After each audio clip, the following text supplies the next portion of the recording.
తల్లి దగ్గరికి వెళ్ళి మాట్లాడాడు, మీ అబ్బాయిని లొంగిపోమని చెప్పండి. అప్పుడు హిడ్మా తల్లి కూడా మైక్లో మాట్లాడుతూ, బాబు ఎక్కడున్నానో వచ్చేసి లొంగిపోనే విధంగా మాట్లాడింది.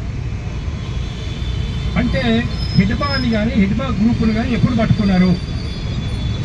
విజయ్ శర్మ గారు హిడ్మా తల్లితో మాట్లాడకంటే మొదలే వీళ్ళందరినీ కూడా తమ అదుపులోకి తీసుకున్నారు అనేది ఒక సమాచారం.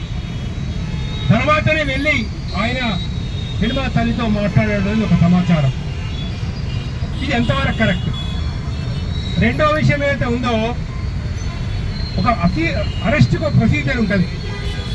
ఇప్పుడు 50 మందిని అరెస్ట్ చేశామని చెప్పి చెప్తున్నారు. ఈ కోర్టు కూడా ప్రొడ్యూస్ చేశారు. ఒక వ్యక్తిని అరెస్ట్ చేసినప్పుడు ప్రతి పోలీస్ ఆఫీసర్ గుర్తుపెట్టుకోవాలా, పర్సనల్ సర్చ్ చేయాలా, ఏం దొరికింది జేబులో, ఏదైనా రింగు దొరికిందా, చైన్ దొరికిందా, 10 రూపాయలు దొరికినాయి ఆ జేబులో, ఆ రూమ్లో ఏం దొరికింది, ఒక సర్చ్ మేమో ఉండాలా. ఎక్కడ కూడా ఏ పేపర్లో కూడా మేము మనం సర్చ్ చేసినామని కానీ సర్చ్ మేమో ఉన్నదని కానీ ఎక్కడ వాళ్ళు చెప్పలేదు. ఇది చట్టానికి వ్యతిరేకం. అంటే ఏంటిది? ఎప్పుడు అరెస్ట్ చేశారో ఫస్ట్ అరెస్ట్ చేసింది వేరే టైంలో వేరే ప్లేస్లో వాళ్ళ దగ్గర వెళ్ళి తీసుకున్నారు. ఇప్పుడు సింపుల్గా కోర్టుకు ప్రవేశపెట్టగట్టే బదులు అరెస్ట్ చూపించారు. అంటే మావోయిస్టు కావచ్చు, ఎవరన్నా కావచ్చు, 50 మంది దొరికితే 1 రూపాయి కూడా దొరకలేదు వాళ్ళ దగ్గర, ఒక పెన్ కూడా దొరకలేదా, ఒక పర్సు కూడా దొరకలేదా? మరి ఎందుకు నువ్వు సర్చ్ మెమో తయారు చేయలే? ఎందుకు లేదు? డేట్ ఎందుకు లేదు?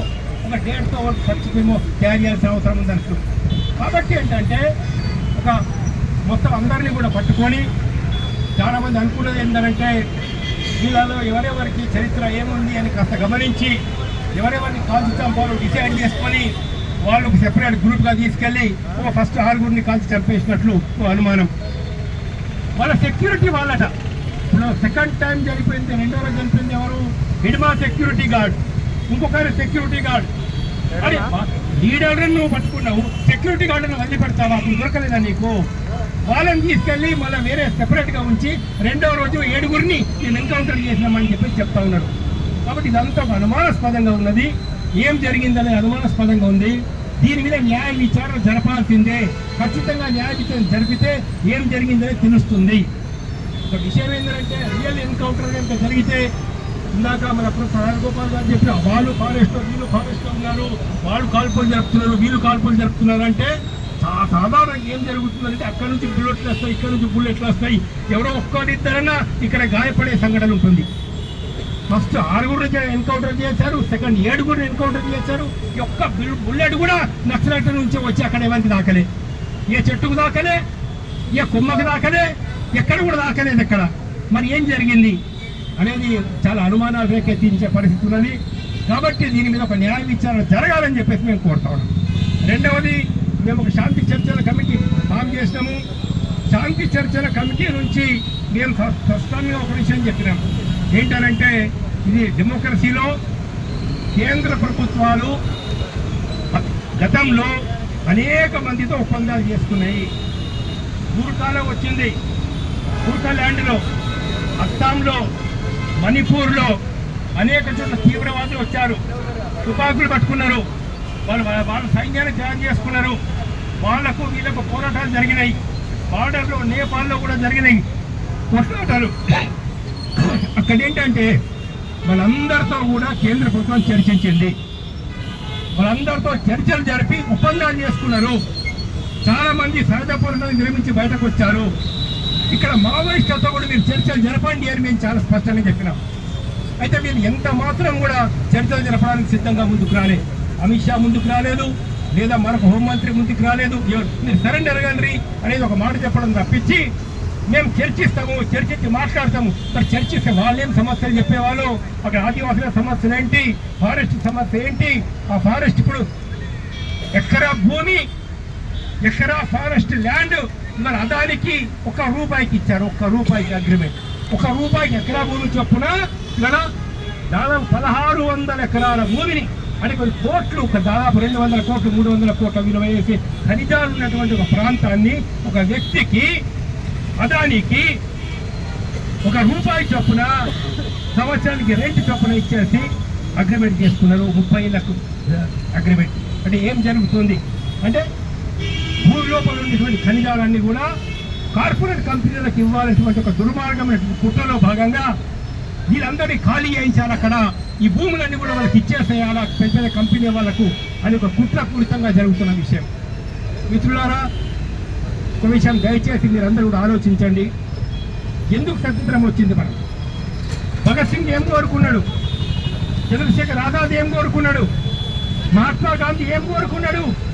నా దేశానికి స్వతంత్రం వస్తే ఇక్కడ అవినీతి ఉండదు, నా దేశానికి స్వతంత్రం వస్తే మా పిల్లలకు ఉద్యోగాలు వస్తాయి, నా దేశానికి స్వతంత్రం వస్తే నా రైతులు ఆత్మహత్యలు చేసుకోరు, నా దేశానికి స్వతంత్రం వస్తే ఇక్కడ దోపిడీ ఉండదు, దౌర్జన్యం ఉండదు, కుల వివక్షత ఉండదు, అన్యాయాలు ఉండవు, అక్రమాలు ఉండవు అని చెప్పి శాసించారు. స్వతంత్రం వచ్చింది మన భారతదేశానికి. మొదలు కొంత డెవలప్మెంట్ చేసినమాట వాస్తవమే. డిఆర్డిఏలు వచ్చిండొచ్చు, నాగార్జున సాగర్ వచ్చిండొచ్చు, శ్రీరామ్ సాగర్ ప్రాజెక్ట్ వచ్చిండొచ్చు. కానీ ఇటీవల కాలంలో మన జరుగుతున్న పరిస్థితి ఏంటి? ఇటీవల కాలంలో మన జరుగుతున్న పరిస్థితి ఏంటంటే ఏమైపోయింది? మీరు టార్గెట్ పెడుతున్నారు. ఏం టార్గెట్?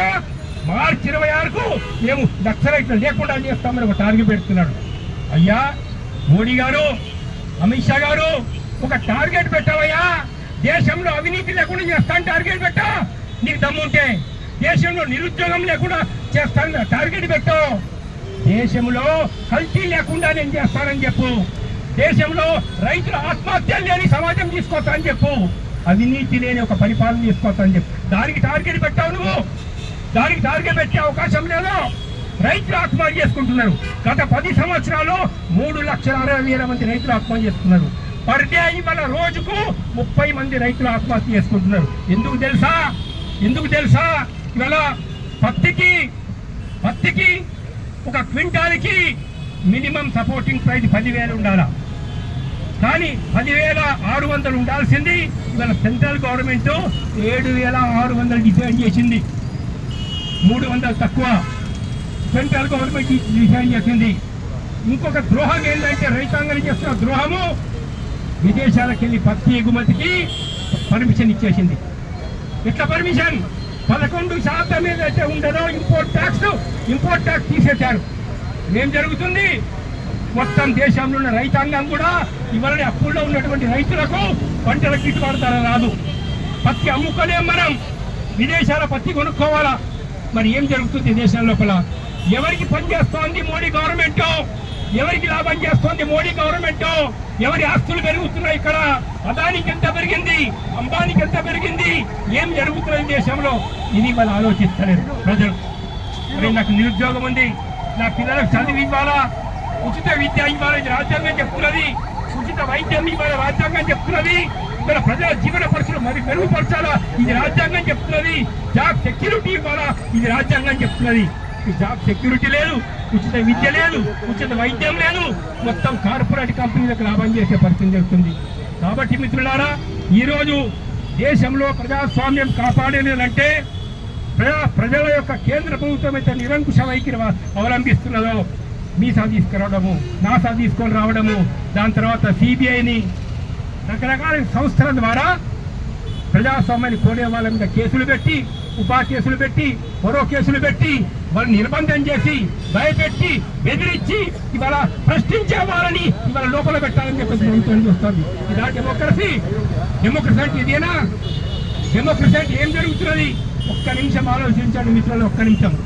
మొన్న జరిగిన బీహార్ ఎన్నికల్లో 63 లక్షల ఓట్లు తీసేస్తే, దయచేసి వినండి ఒక్క మాట, 21 సార్లు ఓటర్ లిస్ట్ లో విదేశీ వనిత పేరు వచ్చింది. విదేశీ మహిళ, విదేశీ మోడల్ పేరు 21 చోట్ల వచ్చింది. విదేశీ మోడల్ ఫోటో 21 ఎట్లా వస్తుంది? విదేశీ మోడల్ ఫోటో ఓటర్ లిస్ట్ లో ఎవరు రాశారు? ఓటర్ లిస్ట్ లో ఎవరు తయారు చేశారు? ఓటర్ లిస్ట్ లో అంటే ఎలక్షన్ కమిషన్ అని చెప్తే బీజేపీ కార్యకర్తలు తయారు చేసి ఇచ్చారా? ఎట్లా వస్తుంది విదేశీ మహిళ ఫోటో 21 సార్లు? టోటల్ బోగస్ ఏదైతే ఉందో ఇవాళ ప్రజాస్వామ్యాన్ని తమ గుర్తుగా పెట్టుకొని ప్రజాస్వామ్యాన్ని నాశనం చేసి, ప్రజాస్వామ్య విలువల్ని పోగొట్టేసి తమ అధికారం కొనసాగించాలని చెప్పేసి మీరు చూస్తా ఉన్నారు. కేవలం దోపిడి దొంగల ఏజెంట్గా ప్రవర్తిస్తున్నారు. అదాని అంబానీ దేశాన్ని దోచుకునే వాళ్ళ ప్రతినిధులుగా ఉన్నటువంటి వాళ్ళ దోషాన్ని కుట్రని మనం గమనించాలా. మన రైతుల్ని కాపాడుకోవాలంటే, మన నిరుద్యోగాన్ని కాపాడుకోవాలంటే, మన ప్రజలు జీవిత పరిస్థితులు బాగుపరచాలంటే ప్రత్యామ్నాయం ఏమిటో ఆలోచించాల్సిన అవసరం ఉంది.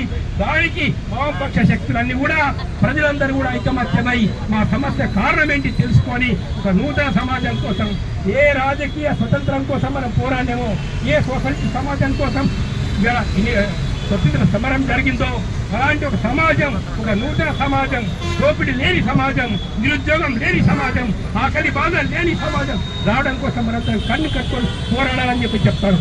చనిపోయినటువంటి వాళ్ళ యొక్క ఆచరణ ఏమన్నా కావచ్చు, కానీ మన లక్ష్యం, మన ఉద్దేశం సమ సమాజం, మన లక్ష్యం దోపిడీ లేని సమాజం, మన లక్ష్యం నిరుద్యోగం లేని సమాజం, మన లక్ష్యం మన అధిక ధరలు లేనటువంటి సమాజం, వాళ్ళ లక్ష్యం రైతులు ఆత్మహత్యలు చేసుకునేటువంటి సమాజం, మహిళల మీద అత్యాచారాలు జరగని సమాజం. ఒక ఉన్నతమైన లక్ష్యం కోసం పనిచేస్తారు. మన విధానాలతో మేము ఏకీభవించకపోవచ్చు, మన పోరాట పద్ధతితో మేము ఏకీభవించకపోవచ్చు, కానీ మన లక్ష్యాలను ఎప్పుడు కూడా మన ప్రజలు అర్థం చేసుకోవడం లేదు. అర్థం చేసుకొని ఈ యొక్క నిర్బంధాన్ని మీరు మనం వ్యతిరేకించాలా. అన్ని శక్తులు మన సాంబశివరావు గారిని, మిగతా పెద్దలందరినీ కూడా మేము అభినందిస్తున్నా. అన్ని పార్టీలను కలిపి ఒక ఉమ్మడి ఈ కార్యక్రమం తీసుకుంటున్నారు. ఈ కార్యక్రమాన్ని ప్రతి చోట తీసుకొని విస్తృతంగా మిగతా ప్రజా సంఘాలు కూడా పాల్గొంటారు చేసి ప్రజల్లో ఒక రాజకీయ చైతన్యం తీసుకురావాలని చెప్పి చెప్తున్నా. వాళ్ళు చేసిన కృషిని అభినందిస్తూ నాకు ఈ అవకాశం ఇచ్చినందుకు ధన్యవాదాలు.